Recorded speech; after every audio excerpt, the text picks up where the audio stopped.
Hello everyone, welcome back to my channel.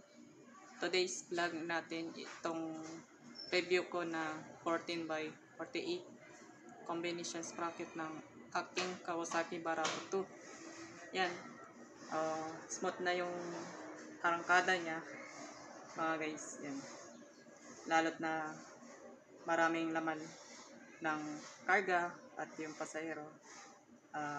Parehas po pang service at pang pasada ito. Ito yung order ko sa Shopee. Parehas yung brand Jomtai sprocket. Yan. Kulay silver po ito. Kaya ilalagay ko lang link description sa aking channel nito. Ito yung kadena niya 428H 120 link yung sukat ng 14 by 48. Kaya never na ako maglagay ng high speed sprocket kasi marami nag-comment nila sa akin na mahina yung hatak at yung iba masisira daw yung connecting rod for clutch lining.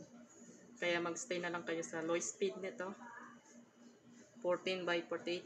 Ito yung sidecar niya sa amin. Ito yung sidecar namin.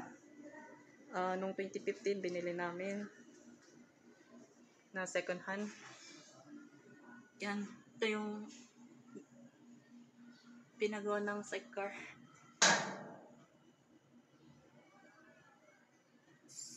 Sa San Juan, Batangas to pinagawa ng sidecar. Kaya ito binili namin ito. Itong motor may kasamang sidecar. Kaya lang hindi natuloy ng pagpalitan ng bagong motor namin guys. Kasi nag-iinarte kasi yung dating ninong ko mga guys.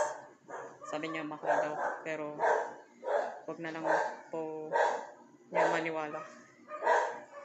Ito kasi 2014 model laging gamit ko, kaya tinagaan ko lang muna ito mga guys.